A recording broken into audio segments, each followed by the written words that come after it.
Bom, a gente tem algumas perguntas aqui, a gente vai começar. Por favor, então, qualquer outra questão a mais, a Hanna está pegando os papéis com vocês. Vamos lá, para o Daniel. Você avalia aqui a falta, né, aos pesquisadores brasileiros submeterem seus estudos com os fatores de gases de efeito estufa para o IPCC? Como estimular a participação dos cientistas brasileiros nesses fóruns? Eu vou ser bem direto, porque eu estou entendendo que tem várias perguntas e assim a gente tem mais tempo para voltar às questões, e os colegas também contribuem. Esse tema foi discutido na manhã, né? E o professor e vários colegas reforçaram a importância da gente ter mais participação científica com publicações internacionais que deem transparência e que mostrem as particularidades com os rigores científicos da produção brasileira. Então, sim, isso é muito importante. Falta mais estímulo, falta mais apoio? Eu creio que sim, mas eu gostaria de destacar um elemento. Eu acho tão fundamental essa variável carbono no futuro da economia, em particular da economia dos alimentos, que eu não acho que essa é uma tarefa que deveria apenas ser tratada a partir do interesse particular de cada cientista, como, de alguma maneira, é hoje. Os cientistas têm a liberdade, e isso é importante, para escolher que agenda tocar. Mas, no caso desse, isso é uma questão de interesse nacional. Isso não é interesse apenas da academia ou de um pesquisador, isso é interesse do país. E, portanto, eu acho que o país deveria ter um programa que puxa essa corrente de produção científica para estimulá-la a acontecer com mais velocidade.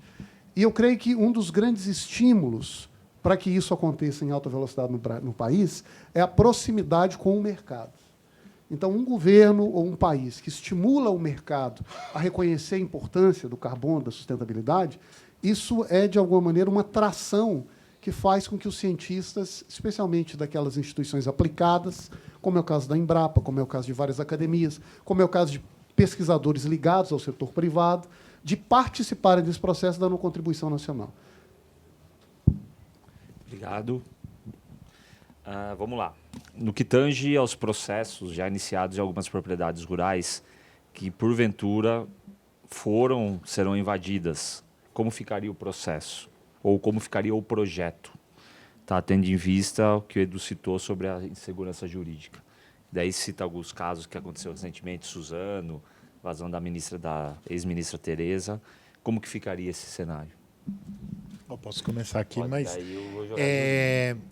a relação, particularmente no voluntário, isso é básico, ela é dada por um contrato entre partes. Então, sim, no contrato existem já essas cláusulas para essas eventualidades, né? Elas podem acontecer. Então, do lado da compra, é feito um pagamento anual durante 30 anos, e a qualquer momento, se alguma das duas partes de comum acordo desistir, tudo bem, desiste e tudo bem. O que foi pago até ali foi pago, o que tem ali para frente é cancelado. Esse é o lado da compra. Do lado da venda, é importante lembrar, a gente sempre tem a nossa faixa de segurança, o nome em inglês chique também, buffer.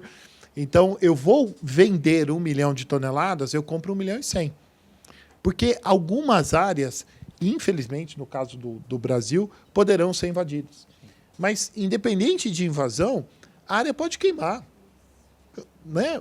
O produtor pode tomar a decisão e falar, poxa, o projeto é super bacana, mas olha, tem uma usina aqui do lado de casa e eu vou arrendar para cana. Tudo bem, né? Assim, acontece, a gente sabe disso. Em 30 anos, a agricultura brasileira, se a gente olhar e falar, não, 30 anos, né? Quando eu vinha aqui para Uberaba, com os meus pais, saindo de Ribeirão, a gente não tinha ponte, né, gente? Pelo amor de Deus, né? A gente atravessava naquela ponte que era a ponte do trem, né? Do lado ali, perto da Delta. Jesus, como é que pode? Então, assim, claro que muda muita coisa em 30 anos, e por isso que a gente tem o buffer. Então, é uma garantia para o comprador final, porque ele fala, ah, meu Deus, pegou fogo, e agora? Né? A pessoa não vai me entregar o carbono.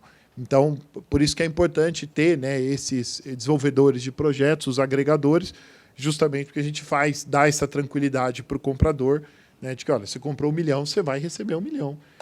de toneladas e você acaba fazendo uma parte maior. Samantha? Não, está super bem respondido. Eu só quero dizer que, inclusive, nos contratos de venda de carbono, existe a previsão do risco climático que está no buffer.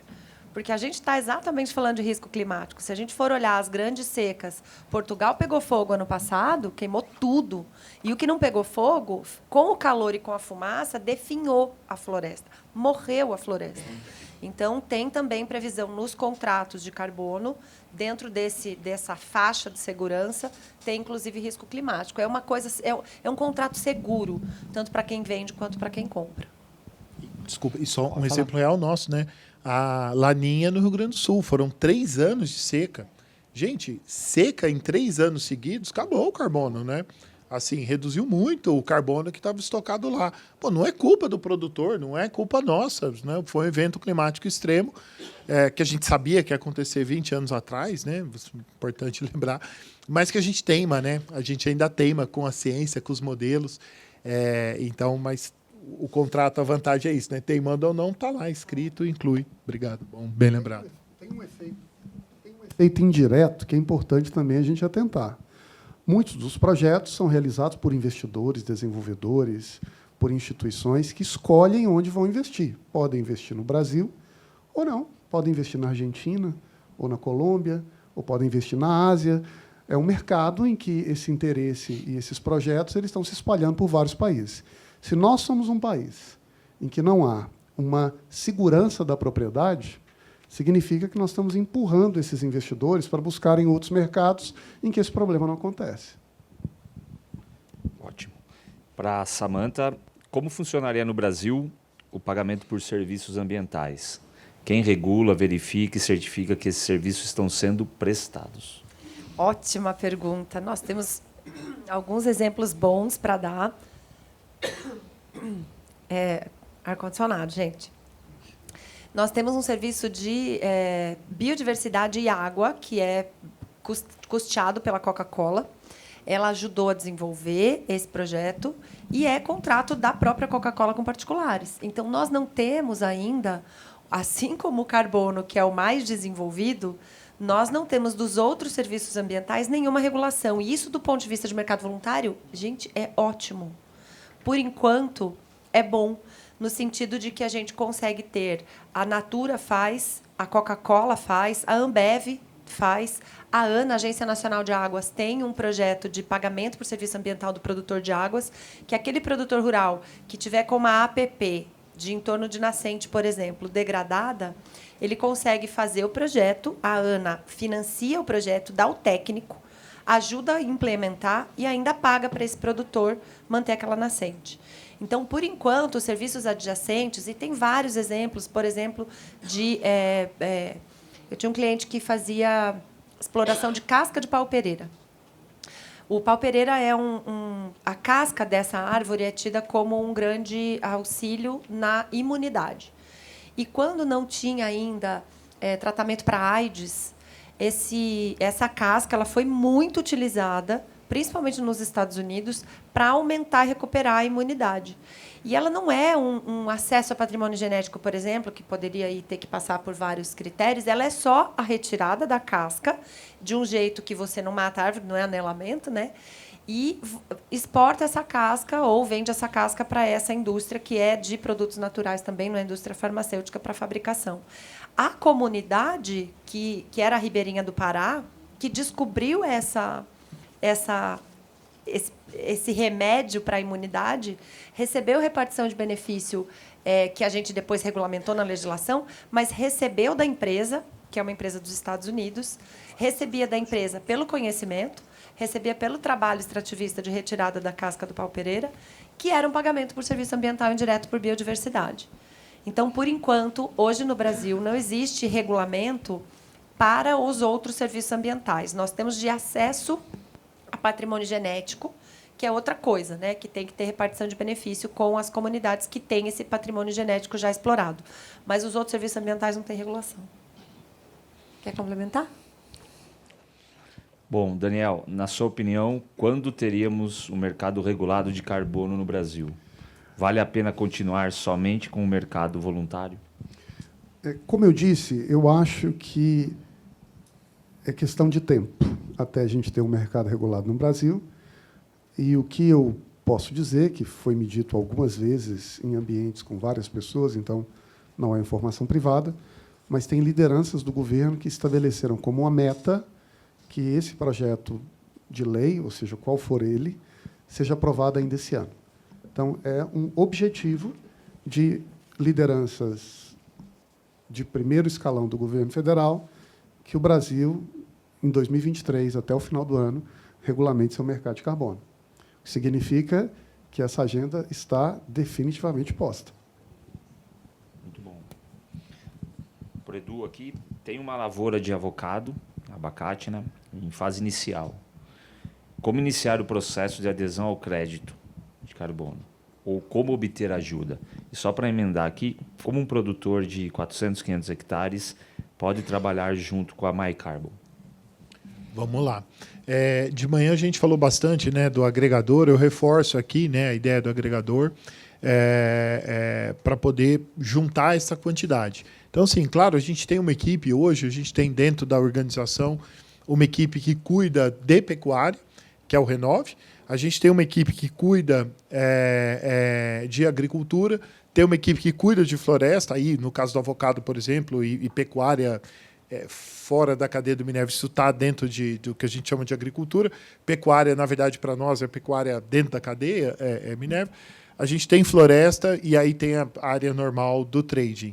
Então, assim, é só entrar em contato com a gente, pode ser pelo site, depois quem quiser pegar o contato, a gente passa para as equipes para fazer essa conversa e identificar, quer dizer, poxa, que região que está, se cabe dentro de um projeto maior. A gente está montando um projeto, por exemplo, no estado de Goiás. Se for um produtor de Goiás, é só encaixar no projeto. Esse é mais fácil. Está agora desenhando esse projeto ABCZ, então espero aí, né, em breve a gente vai ter muita notícia boa. A gente está fazendo um projeto com Cooper Citrus amanhã, coincidentemente. É aquela coincidência, né, que a gente é fervo mesmo, né? Mas amanhã de manhãzinha, a gente tem um irmão gêmeo, fica batendo perna em tudo quanto é lugar, né? Mas amanhã à tarde a gente está lá em Ribeirão, na AgriShow, na Cooper Citrus, estande da Cooper Citrus. A gente está desenhando um projeto com Cooper Citrus. Então, assim, tem muita coisa legal acontecendo. Eu sugiro, entre em contato com a gente consegue direcionar aí para os canais corretos, as pessoas que estão tocando isso dentro da equipe, né? Deixa eu complementar, Edu. O Edu também, quando a gente caminha com o Edu pelas feiras agropecuárias, é complicado, porque você percorrer 200 metros é uma coisa que pode levar 15 minutos ou 2 horas, né? Porque ele vai enroscando.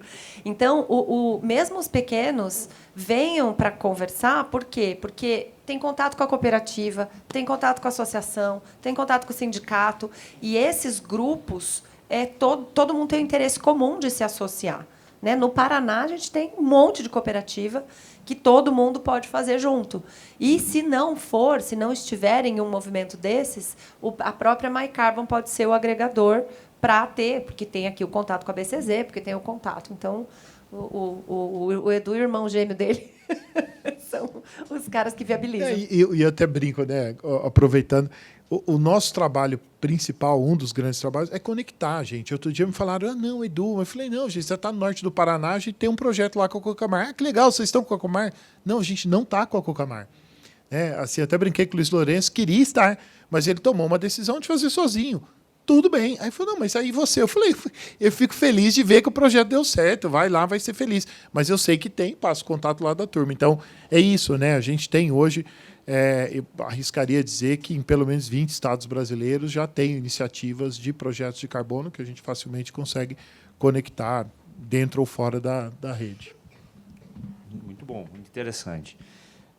Bom, para os três, atualmente, o que assegura que numa mesma área, propriedade, não haverá dupla venda de carbono?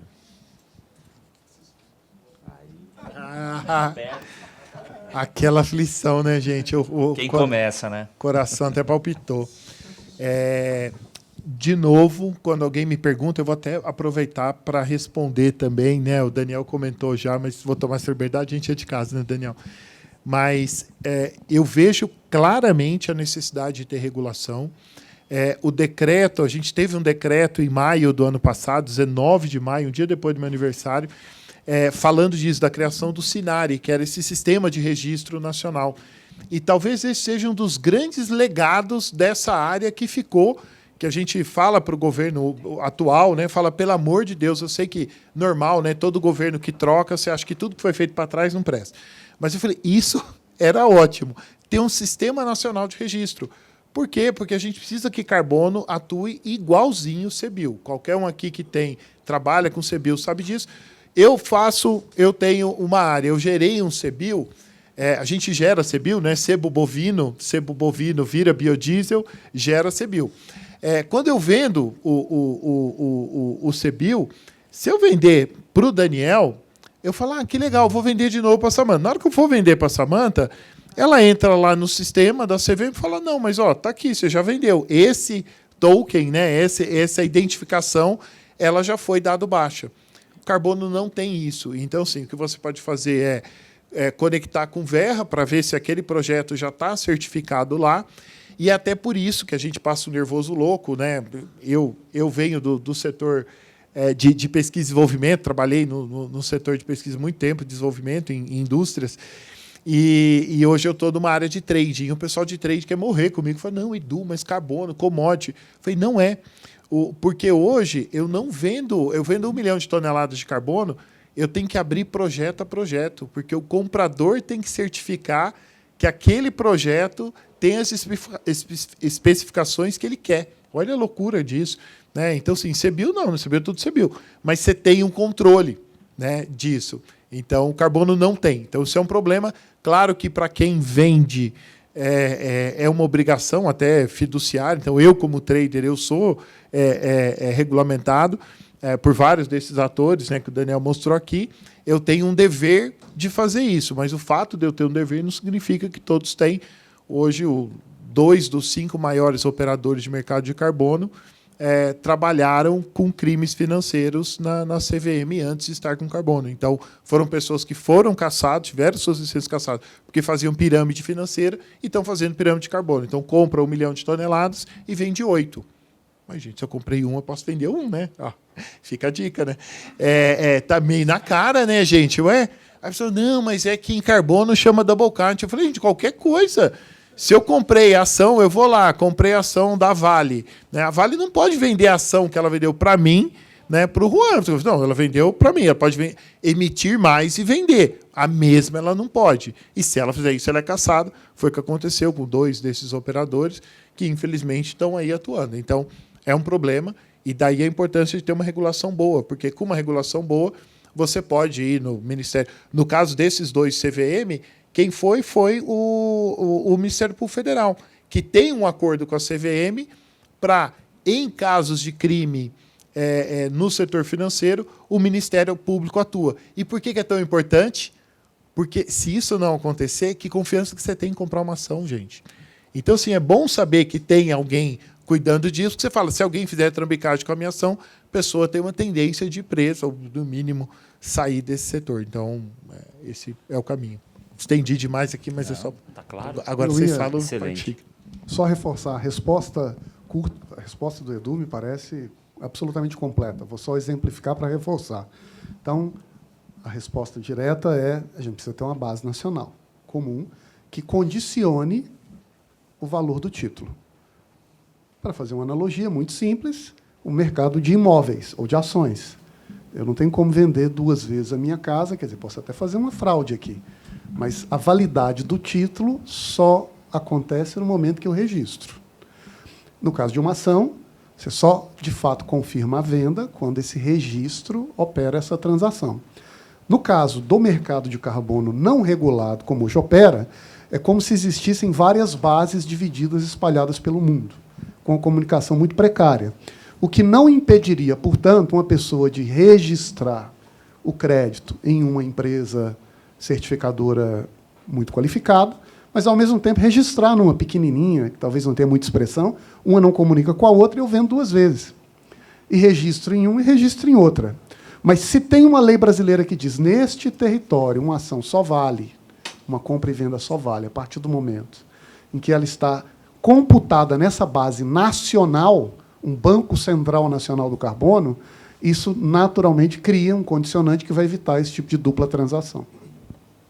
Muito bom. E a tokenização vai ajudar isso que todo mundo está falando, a tokenização de ativos ambientais, para que realmente a gente facilite esse processo dentro do Sinari, que eu ainda acho que ele vai acontecer. Espero, né? Que é um sistema de informações que vai fazer todo esse controle. E até diminui a necessidade dessa regulação externa, porque a própria tecnologia ajuda a inclusive dar no garantia. lançamento e na aposentadoria. Porque o carbono é ele não é para sempre, né? A pessoa fala, eu comprei. Não, ele é safra. Então, ele nasce, cresce e morre. Quando você aposenta um crédito de carbono, tem esse risco. Vai vender um crédito de carbono que já foi. Não. Se tiver o Sinari, se tiver a tokenização, a gente consegue fazer com que esse risco diminua significativamente. Ótimo. Samantha, em vista da sua fala sobre os projetos-lei, até o que caiu recentemente, e também a falar sobre representatividade desse mercado perante o mundo do Brasil, como que fica, se há, e como é se discutido esse tema na Frente Parlamentar da Agricultura? Se tem essa discussão, se isso está sendo levado em termos de representatividade. Eu vou provocar vocês. A gente está aqui entre... Olha o tamanho da sala, olha quantas pessoas tem aqui, que trabalham com o setor e que muitas aqui têm dúvidas a respeito. Vocês imaginem 513 deputados federais e 81 senadores no Congresso Nacional. Então, de fato, a gente tem uma dificuldade muito grande, mesmo com os deputados e os senadores que têm bastante boa vontade com isso. A Frente Parlamentar da Agropecuária é uma das mais qualificadas do Congresso Nacional, porque tem o IPA, que é o Instituto Pensar Agro, que são todas as entidades representativas de cada setor, tem do alho, do trigo, do milho, da carne, que levam as suas informações técnicas nos dias anteriores à reunião da própria frente parlamentar para subsidiar esses parlamentares. Mas, ainda assim, o tema é complexo. Então, nós temos alguns parlamentares super interessados nisso. Aqueles que acabam indo relatar os projetos, eles procuram se informar a respeito. Então, a gente vê uma boa vontade por parte dos parlamentares nesse sentido. E os que não entendem acabam puxando a gente, né, os técnicos. Então, o Edu está sempre lá, o Daniel está sempre lá, porque eles puxam os técnicos para auxiliar no esclarecimento dessas questões. Agora, aquilo que eu pedi para vocês.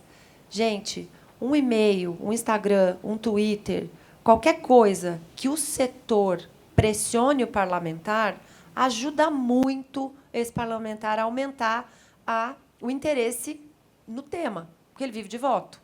E, quando é o povo que está falando, é o voto que está falando. Então, claro que lá tem os interessados, mas, se aqui tiver os pressionadores, vão ter muito mais interessados, né?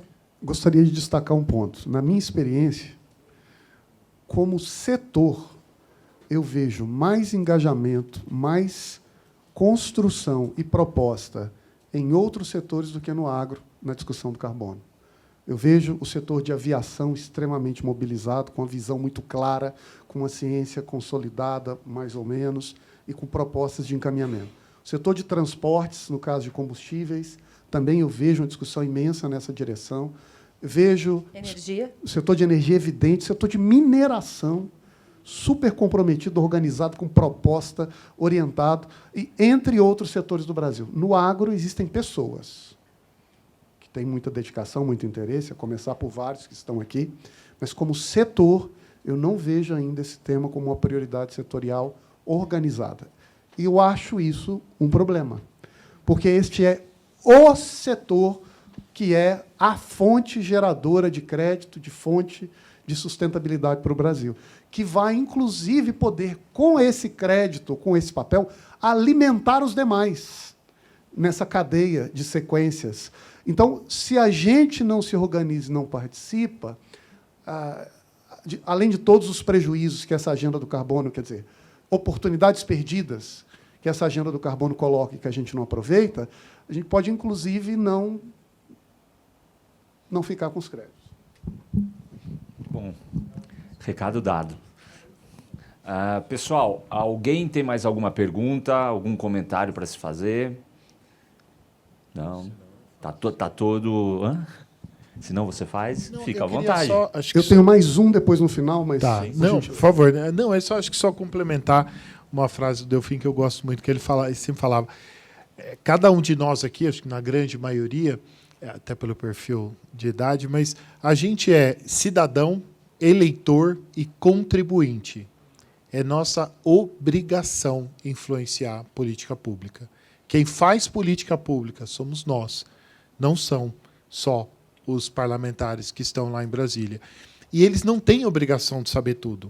A relatora do projeto de carbono é uma jogadora de vôlei, a senadora Leila. Ela não tem obrigação de conhecer crédito de carbono, não tem obrigação de conhecer pecuária, saber o que é uma braquiária, né, saber o que é ILPF. Então, sim, a gente tem esse desafio, né, e por isso que é tão importante a gente estar lá levando essa escuta, né, levando essa voz de quem realmente está traduzindo. Esse é um desafio enorme que a gente tem, né, de conseguir tornar mais fácil uma conversa que é densa, né? Eu espero que vocês tenham conseguido, né, aqui aproveitar bastante.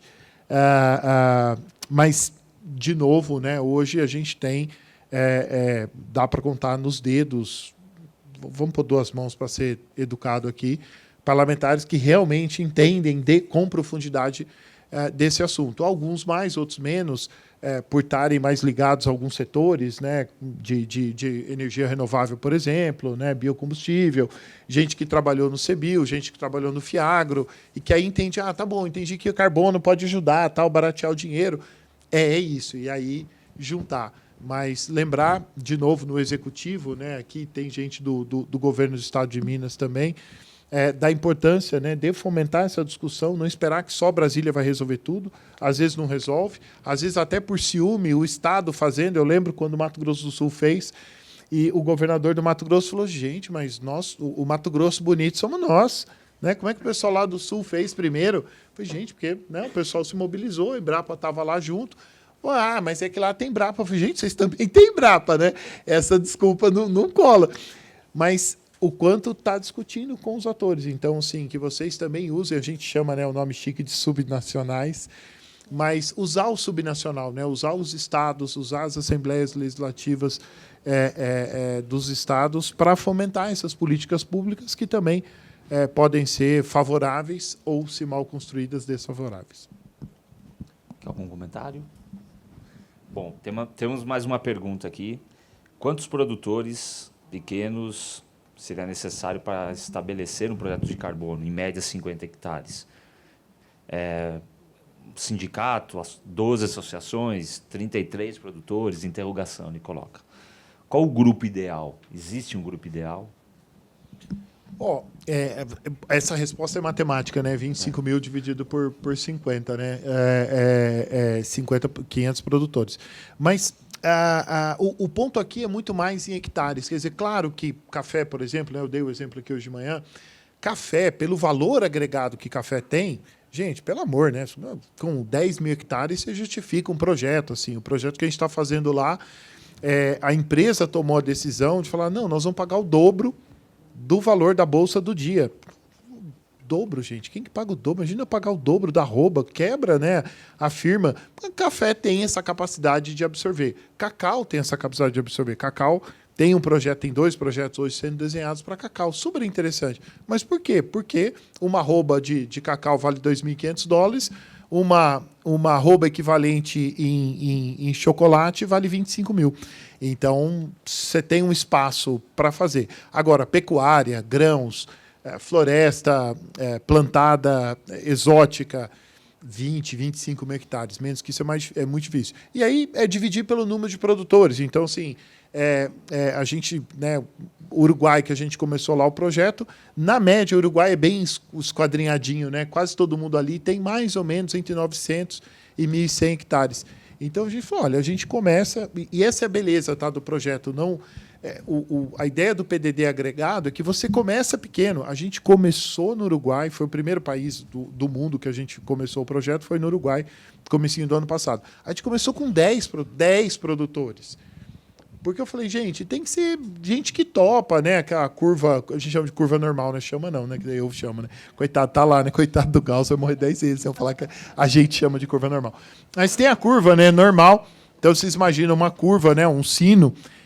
E boa parte da população humana está lá no meio, né, que a gente chama, né, da distribuição normal. Então você tem, quase todo mundo está aqui. Mas você tem aquelas pessoas que estão aqui na ponta que gostam de novidade, gostam de fazer. São os 10 que a gente convidou primeiro no Uruguai. E eu brincava, um deles até, bocudo, e ele falou assim, se esse negócio der errado, eu vou contar para todo mundo. Falei, torço que você faça isso. Porque eu sei que vai dar certo, você vai contar para todo mundo. E ele contava para todo mundo. Eu tive agora há pouco tempo lá, e ele contava, distribuía. Então, assim... Depois a gente ampliou para 100, agora vai ampliar para 500. Não tem muito limite o teto. E também não tem para começar. Então, assim, mas eu vou apartar aqui, então, 15 vizinhos meus. Outro dia eu falei com um grupo lá de Rondônia, região de Chupinguaia. Falei assim, não, mas se a gente arrumar só 5 produtores? Falei, defina o que são 5 produtores nessa região. Falei, não, vai dar uns 420 mil hectares. Porra, gente. Podia ter um, né? Dá mais que 25 mil, então funciona. Né? Mas eu falei, ainda assim, depois nós vamos levar para Rondônia inteiro? Podemos. Ou é tão grande que eu posso dizer, nós vamos criar um projeto no sul de Rondônia. E aí, eu adorei, você falou, às vezes eu esqueço, é ótimo, né? Quando tem gente inteligente que vai um, né, lembrando das coisas dos outros. Safra, carbono é safra. Isso é bizarro, mas é assim que funciona. Hoje eu não compro safra de 17 para trás, porque ninguém compra. Então eu só compro, a gente chama de vintage no carbono, chama vintage, que é a safra. Eu compro. Você é vintage. Vintage, eu falei, né? Já tô vintage, né? Agora eu tô. Vintage é o velhinho legal, né? O vintage é 18 para cá.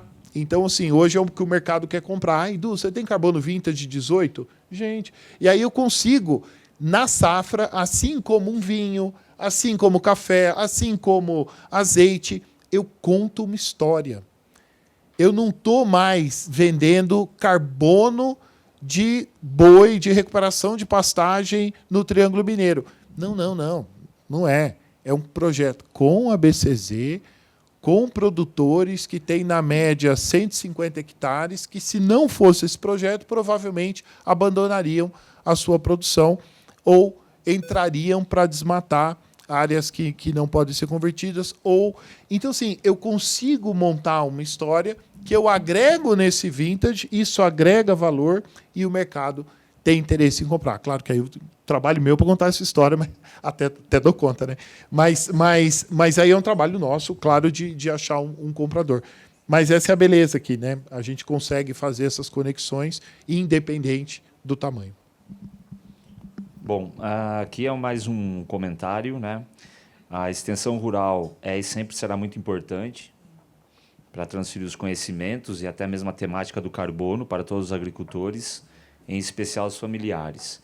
E aqui eles colocam à disposição, né? A Emater, Minas Gerais, está à disposição para contribuir com o que for necessário, sendo que nós temos uma capilaridade enorme e um excelente corpo técnico. Então fica a fala aqui, acredito ser da Emater. Tá? Vou fazer um comentário sobre esse assunto que liga com a pergunta anterior, que está relacionado ao papel ou oportunidade do pequeno. E a Emater é uma instituição que pode ajudar a levar esse conhecimento para mais produtores, para aprimorarem a sua produção, inclusive para gerar essa possível safra de carbono. Mas eu queria só compartilhar a experiência que eu vejo acontecendo na Europa neste momento sobre o agro e sobre a extensão, que é particularmente interessante para nós, eu creio. Até não muito tempo atrás, o agro estava completamente fora de qualquer discussão de carbono na Europa. Seja como mercado regulado, que ele ainda não tem obrigação de reduzir emissões para efeito do mercado de carbono, embora tenha obrigações de meio ambiente de diferentes naturezas. Mas, ao longo dos últimos 12 meses, 24 meses, essa discussão começou a ganhar corpo, de estimular mais o agro como caminho da solução. Porque a Europa percebeu que, para eles cumprirem com as metas deles, não basta apenas contar com a regulação do mercado no setor de energia e de transportes. É necessário mais. Então, aprovaram uma diretriz para estimular a geração de créditos de carbono na agricultura, que vai, por isso mesmo, ajudar o continente a gerar essa solução de sequestro de carbono, que vai ser somada à redução das emissões nos setores regulados, para que o continente consiga cumprir com sua meta.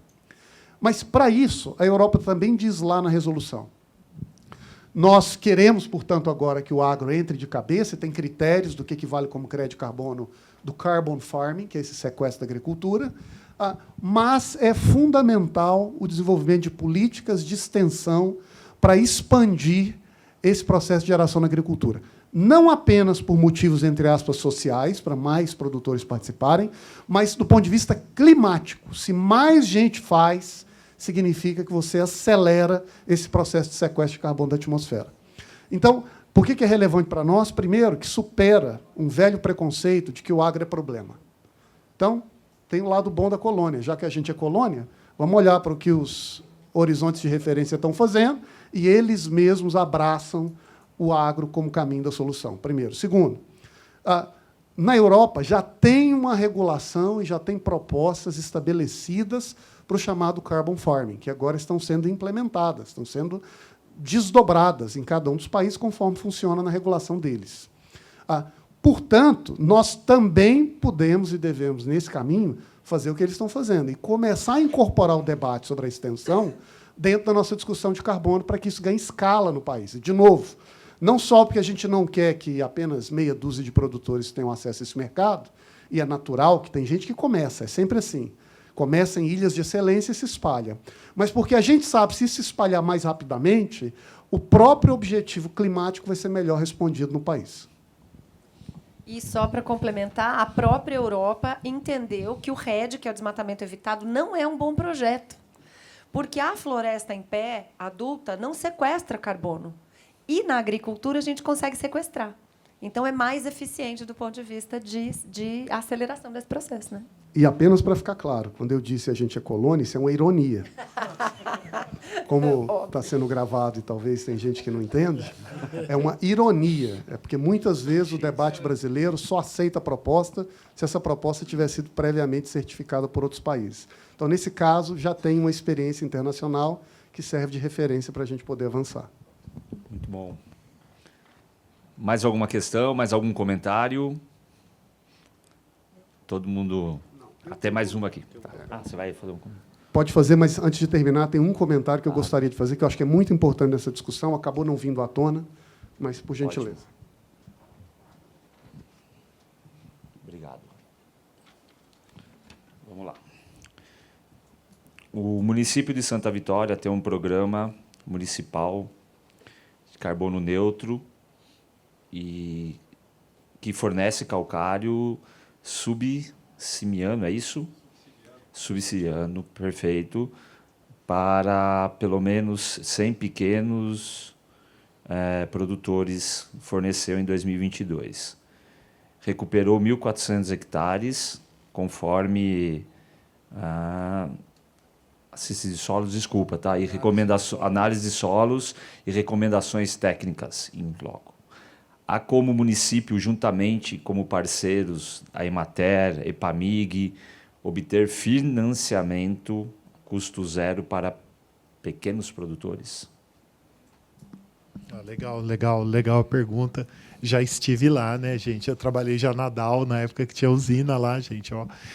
E, assim, sim, é possível, né? Quer dizer, hoje você tem uma estrutura de bancos multilaterais que acabam olhando muito mais os subnacionais até o nível de Estado, olham relativamente pouco o município, a não ser que o município seja uma capital, uma cidade muito populosa, e geralmente aí, no caso, é para infraestrutura de saneamento, transporte, ainda tem um olhar pouco presente na agricultura, né? Isso é uma verdade também, em que pese, de novo, né? A gente tem ouvido, né, esses interesses. O próprio Banco Mundial hoje fez um empréstimo de 500 milhões de dólares para o Banco do Brasil para descarbonizar, e o Banco do Brasil não tem projeto, né? Assim, eu tenho conversado lá com eles, me ligam, dizem que Edu, ajuda aí. Ajuda aí o quê, louco? Mas, claro, né, vamos ajudar justamente pela relação da gente falar, vamos montar, vamos trazer associação, vamos trazer parceiros, né, para conversar, para a gente estruturar isso, né, e conseguir fazer. Mas, geralmente, você precisa desse braço financeiro para estruturar o projeto. Né? Assim, o Estado de Minas Gerais tem, né, um braço, o Estado de São Paulo. Não são todos os estados que têm uma Investe ou Desenvolve, né? Cada uma tem um nome bonito, mas que fazem exatamente esse trabalho, né? Assim, de negociar lá fora esse capital, geralmente vem com juro zero, dependendo do governo, né? Você só devolve o principal, quer dizer, que é o semelhante, né, a isso, mas assim, olha, eu te dou 10 milhões, você me devolve 10 milhões. O desafio é justamente assim, como é que você junta a parte financeira com a parte técnica para entender, só calcário aumenta a emissão. Isso é interessante, né? O calcário, a aplicação de calcário aumenta a emissão. Não, mas é calcário para corrigir o solo que vai aumentar a produtividade. Então tem que ter um nexo causal, né? Que né, para a gente, né, que trabalha com isso, né, a gente sabe que é relativamente fácil, né, tá aqui, né, professor, pelo amor, né, nessa área, né, mas dá para fazer. De novo, é mais difícil em município. Eu não vi nenhum projeto ainda de municípios, mesmo os que a gente está olhando, né, em alguns estados brasileiros.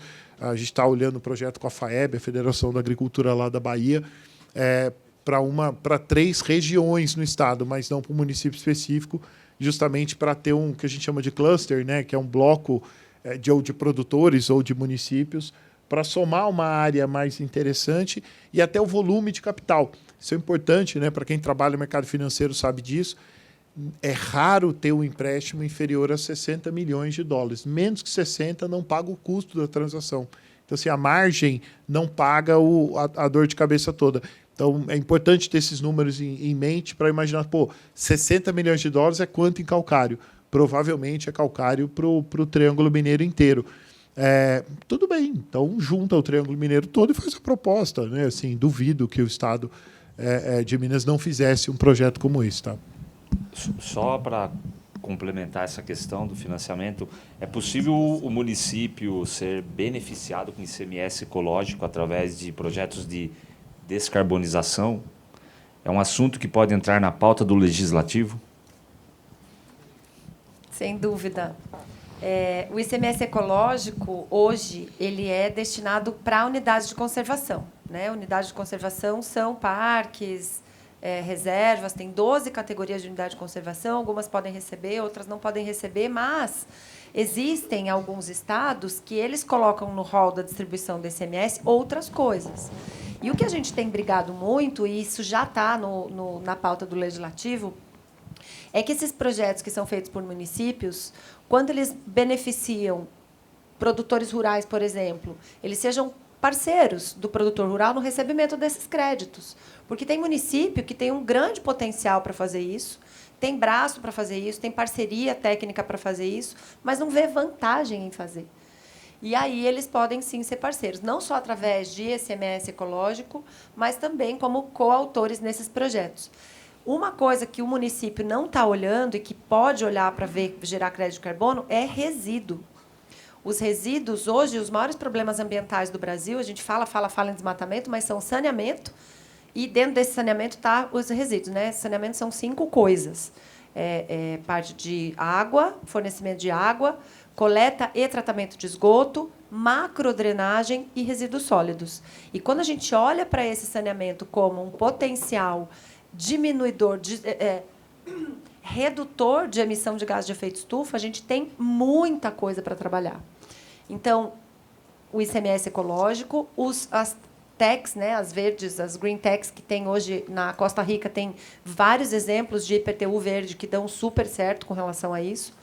E são grandes oportunidades para os municípios hoje, não só municípios, mas dá para a gente olhar o Estado, dá para a gente olhar os entes da federação como parceiros nos projetos de carbono também. Muito bom. Um comentário? Eu tenho só um comentário, um tema que eu acho que retoma a discussão que a gente teve na parte da manhã e que me parece que é um tema que mereceria ser melhor discutido no Brasil, em outros fóruns, em outros ambientes. E como eu sei que aqui tem um corpo muito qualificado de pessoas, eu não poderia deixar de aproveitar a oportunidade de colocar o tema na mesa. Que hoje segundo as regras internacionais definidas a partir do Acordo de Paris, os países devem, a cada 2 anos, submeter à ONU o seu registro de emissões, seu inventário nacional, que é uma espécie de contabilidade que um país tem daquilo que ele emitiu para a atmosfera. Esse inventário registrado na base global, no cenário do mundo, da ONU, é uma maneira de você dar transparência para ver o quanto cada país, de fato, está emitindo, permitir o controle, portanto, a comparação, e também a cobrança, para aqueles países que estão emitindo muito passarem a emitir menos. Isso é parte da lógica do sistema. E, à medida em que agora a gente caminha para padronizar esse regime de emissões e de trocas de carbono no mundo, com regulações do chamado mercado global, com o próprio setor financeiro criando parâmetros mais iguais para definir onde que o dinheiro vai, a gente também percebe que esse inventário deixa de ser apenas um instrumento de transparência científica e passa a ser um custo econômico, em que, a depender do país e da sua pegada de emissões, você pode ter uma responsabilidade econômica maior do que um país que tem emissões menores no inventário mais light. Hoje, a realização desse inventário segue um conjunto de parâmetros. Como eu disse aqui, tem que ter regras que definem a maneira como cada país vai fazer o seu registro. Esses parâmetros são definidos pelo IPCC, professor. E funciona do seguinte modo. Se você é um país que produz e exporta petróleo, por exemplo, a Noruega tirou o petróleo do chão, vendeu para a Itália pegou o petróleo refinado e utilizou aquele diesel no combustível do transporte público que emitiu. Quem é que vai colocar no seu inventário de emissões o carbono resultante da queima do petróleo? A Noruega ou a Itália? E a resposta é a Itália. É o país que consumiu o petróleo que é, em última análise, responsável pelo custo da emissão daquela queima. No caso de um país produtor de alimento, o critério é outro. Se você é um país como o Brasil, que produz alimento mexendo a terra, exporta para 1 bilhão de pessoas no mundo, quem é que vai colocar no seu inventário de emissões o carbono resultante do consumo daquele alimento? O país que comprou o produto brasileiro? Não, o Brasil. Então, veja que, no caso do petróleo, o critério definitivo para dizer quem emite é o país do destino final. No caso do alimento, é o país da origem. No caso do petróleo, é quem consome. No caso do alimento, é quem produz. E não há um fundamento claro para que se mantenha esse padrão. Mas, à medida em que esse mercado ele avança no mundo, isso passará a ser mais significativo no planeta. E, pelo menos, 2 distorções muito claras são provocadas por isso. E eu gostaria de destacá-las. A primeira delas é que se cria uma espécie de passe livre para o principal problema das emissões de gás de efeito estufa continuar com a sua vida na Terra. Porque hoje a Noruega e a Arábia Saudita são candidatos aos países mais green do planeta, quando tem uma economia de extrair petróleo do chão. Não importa o quanto de petróleo você tirar, manda para outro país, e você, portanto, é limpo. Por outro lado, à medida em que o mundo se preocupa com a população crescente, que ainda luta para superar o problema da segurança alimentar, produzir alimento é uma ameaça ao clima, por definição. Então, veja que a maneira como se estabelece esse critério, você pode fechar portas para o desenvolvimento e para a superação de problemas humanitários graves, ao mesmo tempo em que você tapa os olhos para o câncer estapado na frente de todo mundo e que a gente, muitas vezes, tem dificuldade de enfrentar e resolver. E isso não é um problema apenas científico. Esse é um problema de diplomacia internacional, que precisa ser enfrentado com uma discussão internacional, rigorosa, que envolva os demais países, que chame os cientistas, mas que coloque em discussão, no mínimo, esse critério.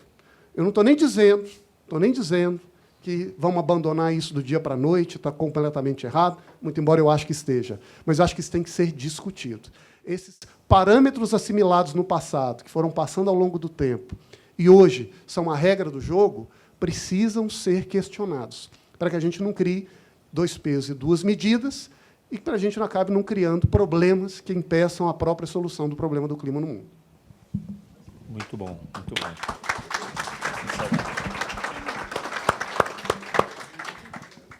Bom, temos um comentário aqui sobre o município aqui de Uberaba, né, que instituiu o IPTU verde, concedendo benefício de 5% de desconto no imposto, né, para contribuintes que tenham árvore plantada na calçada. Então, fica aqui o registro também da ação do governo aqui de Uberaba. Algum comentário? Eduardo, algum comentário? Samantha? Posso fazer um comentário? Sim.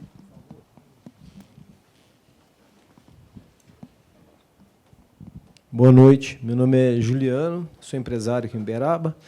Eu queria fazer uma pergunta para o Daniel, pegando dessa última sua explanação. Por exemplo, empresas que transformam a soja em biocombustível. A BS Bios, por exemplo, que tem até a intenção de vir aqui para o município de Uberaba estabelecer uma planta. Ela tem até um lema, que é transformar natureza em movimento, que seria pegar a soja, extrair o óleo da soja e transformar no biodiesel. Então, minha pergunta é a seguinte: a gente tem um insumo que vem da agricultura, que é a soja, e vai ser transformada em biodiesel, que já entra dentro do setor de energia que você acabou de dizer, que é produzido aqui, mas é feito a queima do carbono fora do país. Como é que ficaria o biodiesel nessa síntese sua?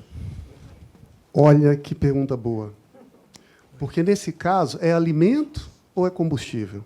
Isso. Essa é a pergunta que ele está colocando. Não é? E eu confesso que eu estudei esse tema e esqueci o detalhamento da resposta.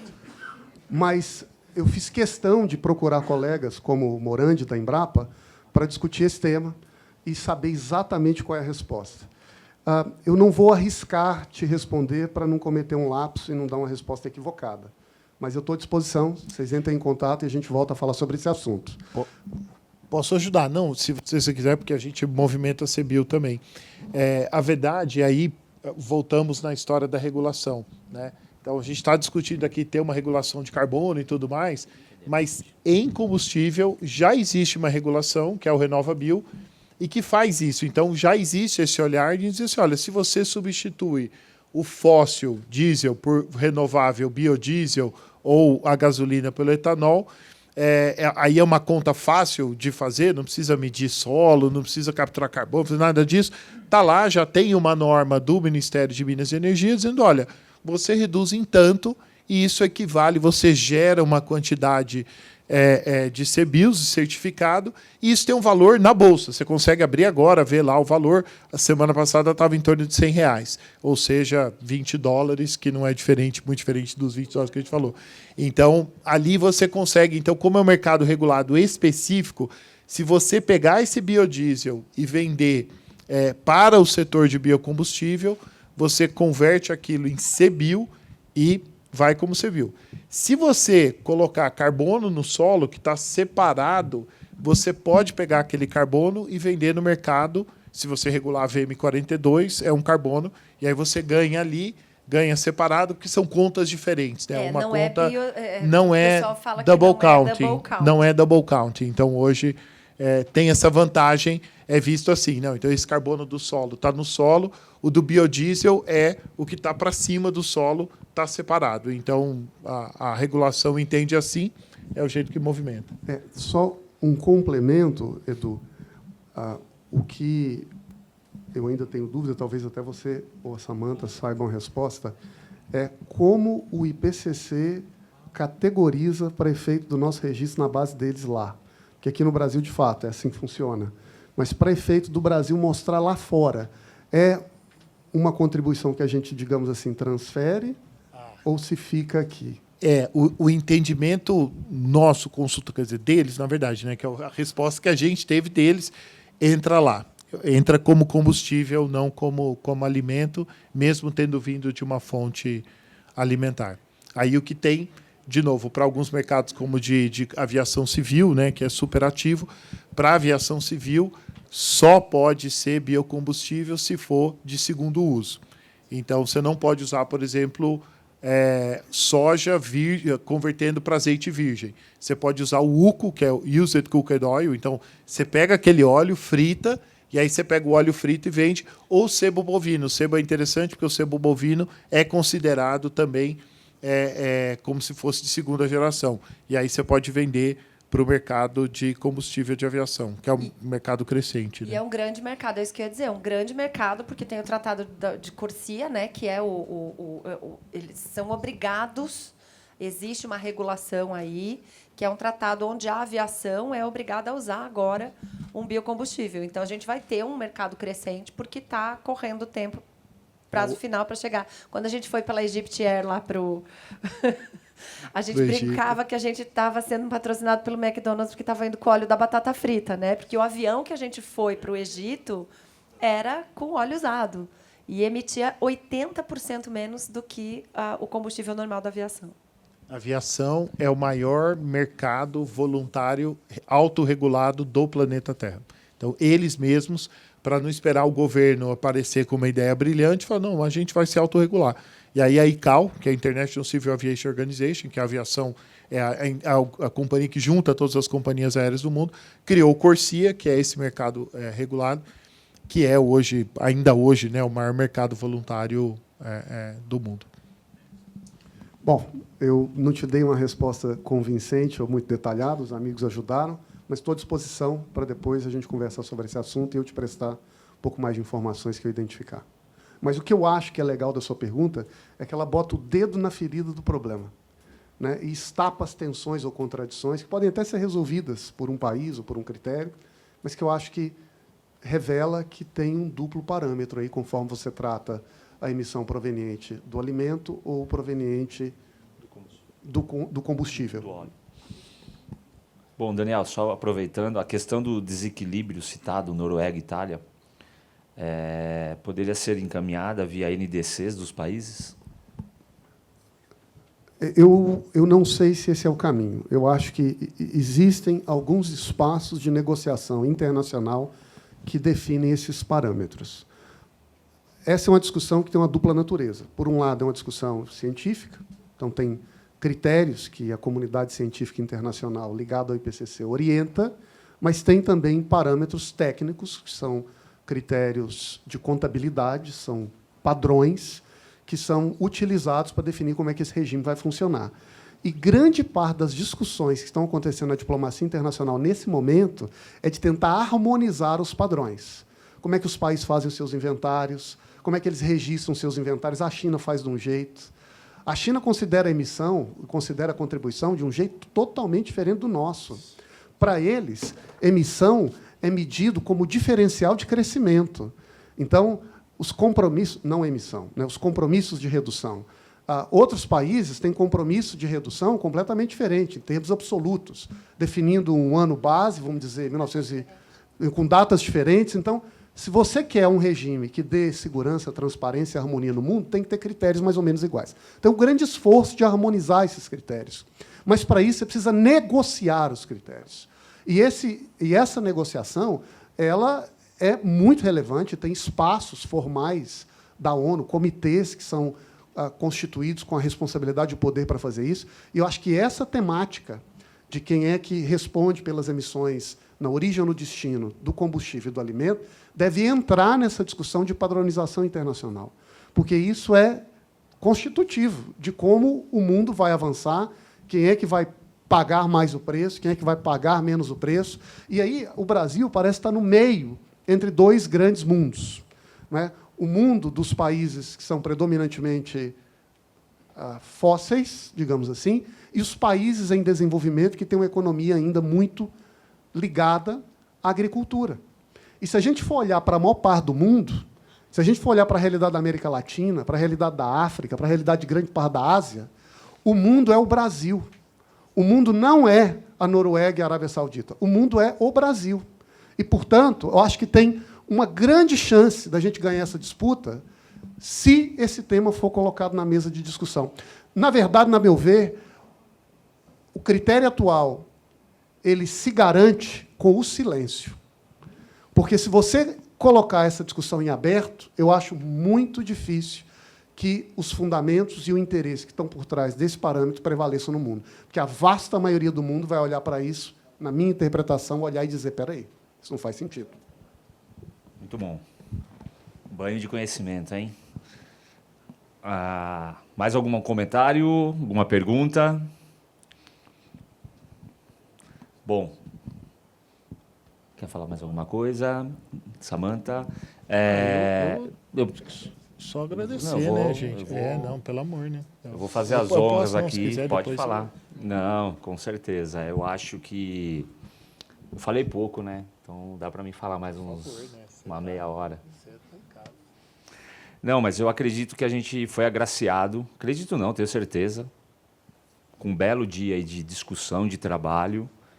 Nesse primeiro workshop, né? Primeiro seminário, perdão. Já está marcado o segundo, né?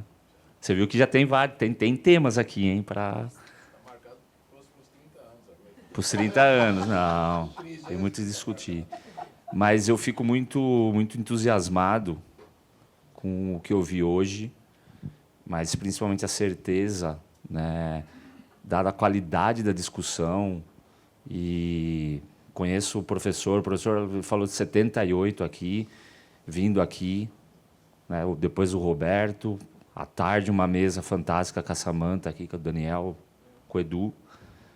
Pessoas comprometidas, pessoas sabendo o que estão falando, pessoas dando oportunidades, janelas de oportunidades, né?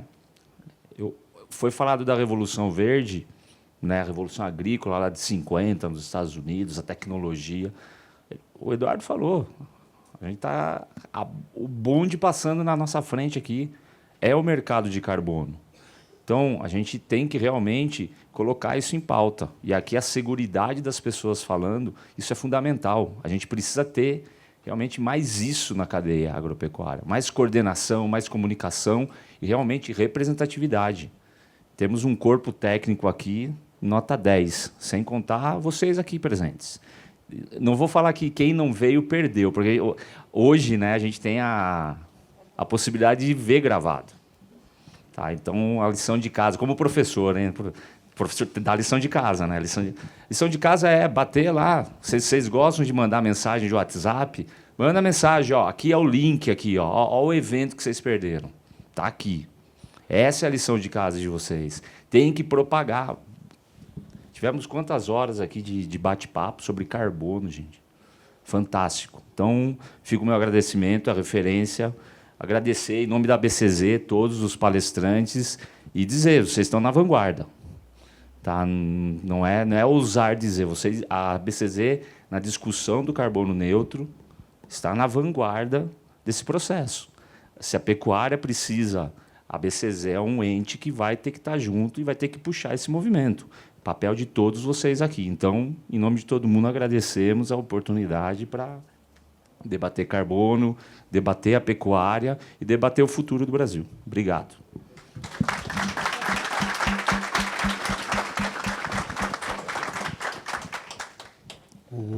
Não, acho que só agradecer, né, como um pequeno coorganizador, mas eu lembro o ano passado, eu estava em Assunção, na maior feira agrícola de Assunção, e o Juan estava lá, falou, pô, Edu, vim te ver, saudade, fazia tempo que a gente não proseava, eu lembro certinho a gente lá conversando, e aí contando um pouco, eu tinha pouco tempo, né, que eu tinha entrado, tinha um mês, e a gente falando, né, eu trabalho com pecuária há muito tempo, trabalho com carbono há muito tempo, mas nunca tinha trabalhado com as duas coisas. E eu trabalho há muito tempo com pecuária, mas nunca tinha trabalhado também próximo a frigorífico, que é um mundo completamente diferente, né, da produção ou da parte de insumos, tal, que é de onde eu tinha vindo. E aí o Juan falou, pô, Edu, a gente podia fazer essa discussão, a gente podia trazer, podia conversar com a BCZ, eu acho que o pessoal tem esse interesse, tem esse olhar para frente, e aí dali, né, quanta coisa legal que a gente fez, conversamos com a diretoria, em momento algum eu vi uma restrição, né, uma coisa de, não, mas né, moderno demais, ou sei lá, bicho grilo demais, pelo contrário, né, um olhar de, poxa, que interessante, esse negócio é novo, está vindo, né, vanguarda. E aí, quando a gente começou a montar, né, falou, não, vamos montar, a gente estruturou tudo certinho. E eu tive uma surpresa, né?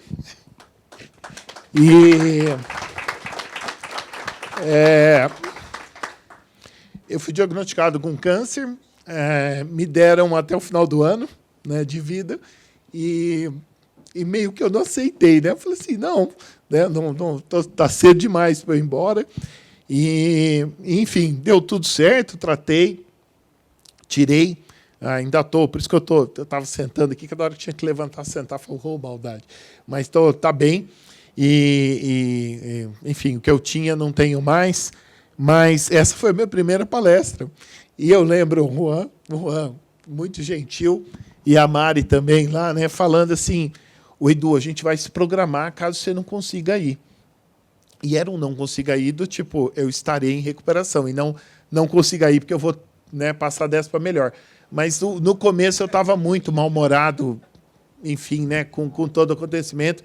E eu achava mesmo, falei, gente, se eu não for, né, olha que desfeita, né, com os meninos. Que desfeita com um monte de gente, né? Mas eu fiz questão de vir e eu quero agradecer demais, porque poder estar aqui, poder estar dialogando, isso me alimenta e me ajuda muito. Então, peço desculpas por tornar pessoal, mas eu queria só agradecer mesmo, porque é bom demais poder voltar ativa, poder voltar fazendo o que eu gosto, com gente que eu gosto, por um propósito incrível para o mundo. Obrigado. É isso, filho. Muito bom. Ele disse que ele está se recuperando ainda. Imagine a hora que ele tiver 300%. Aí, meu Deus, ninguém segura esse homem aqui. Parabéns. Obrigado, pessoal. Obrigado. Bom final de dia para vocês.